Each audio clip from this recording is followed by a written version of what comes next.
بسم الله الرحمن الرحيم. سكا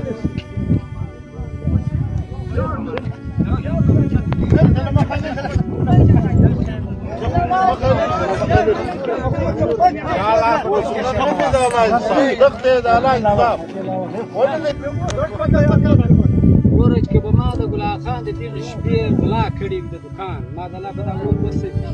چې به نوې کړي دا قرآن او دا آزاد الله د ګلا خان په کار الله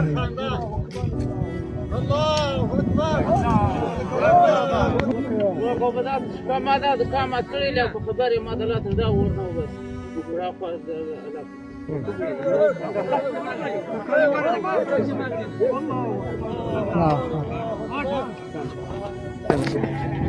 روان یو نه ځکو یو عابد افسراب فکر راته ویني ورمور ما خدای مو کېږو ورته ته کور راورسېد فکر کېدل د اسلام په وخت یې زه اودس کوم هغه لږ ورک شو زه چې راوته لږ مې سره زما د دوکانه مخ دا ډانګه ولاړ بجلی لکه دا د چیشکې کور ته راځي زما مال راغلی لږ چې راغله که تا چیش کول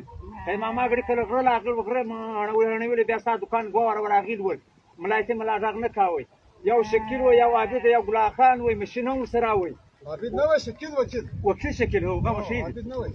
او دریال نه ما دا ورته ما ول ګلا خان ما عابد چیر دی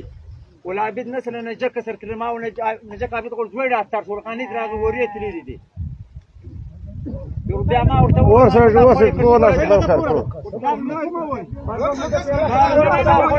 خیر کړو بلاخان ما را شويه ګور دا ولا اغلي لا بس دا نقطه خو مجلس څنګه ولا کوو هغه بلاخان له کوي به سهار ګورو دا شپه چې تر سره چراغ دسته کوي واخاته په خپل مسجد زمرون مونږه کوي وګو خلو ورځي ګلا نه څه کوله یا خورجه کور ته لاړ ساتو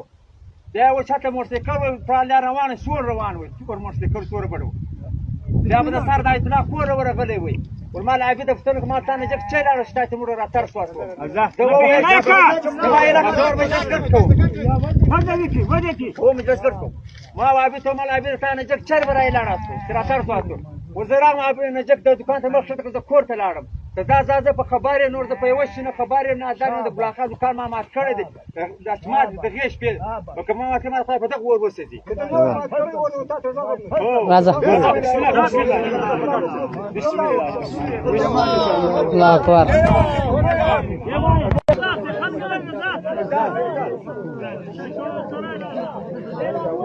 بیان وکړه